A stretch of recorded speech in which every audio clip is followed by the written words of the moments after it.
Rory, 2-2 draw. Is your overriding emotion from that game disappointment? Aye, really disappointed that we didn't see the game out. Obviously, we went behind extremely early. They had poor goal from our end, but we responded brilliantly. Two outstanding goals, and I don't think they've had to do an awful lot for their goals. And to be honest, we had one or two opportunities to go 3-1 in front. And we retreated for whatever reason, and they came on this, and we invited too many set plays, too many cheap free kicks, set plays, balls in their box, and give them an opportunity to get back in the game. But we should have had the game taken away from them at that point. Yeah, outside of the first 10 minutes or so, maybe you dominated the first half really, and Will Patching had the run of the pitch, Michael Duffy and Daniel Kelly down the wings. You were completely dominant, and you went in at half time 2-1 up. Maybe could have been more. It was fully deserved.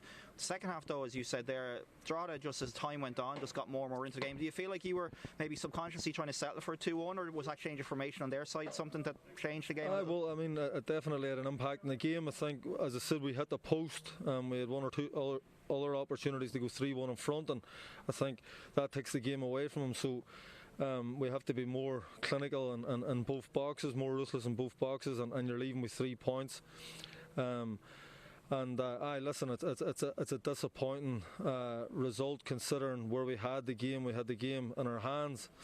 And when you don't take the game away from Drogheda, they do that here. You've seen last week against Shelbourne, previous weeks against St Pat's and so on. They're always in games here, and we knew that. So we had to go and take the game away from them, and we didn't manage to do that. And they grew into the half, as you said, and we ended up having to adapt and make changes ourselves, which shouldn't have to happen, and we need to defend our box better than what we did for the equaliser. And as I said, we'd be leaving with 3 points, and we have to change those habits really, really quickly, and particularly going into next week's game.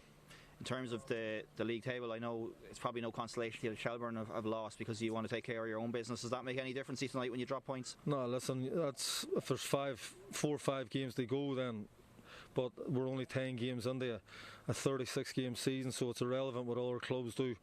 But as I said, first half, really happy with a lot of our performance. Start of the second half, we could have got a third one, but the last half hour probably of the second half isn't good enough. And we know that we need to put 90-minute performances together to pick up 3 points, and we've played probably for an hour here tonight, and it's not enough when you come to places like this. And what, for your next away game, what do you look to change if you're in a similar situation? Do you kind of just learn lessons from those games in terms of the players themselves? Absolutely. We've enough experience. We're not a team full of kids. We've experience from back to front, and we need to learn from it. And forget the next away game. We need to learn from it going on the next week against Shamrock Rovers, and make sure that we're ready. Thanks, Rory. Thank you. Cheers.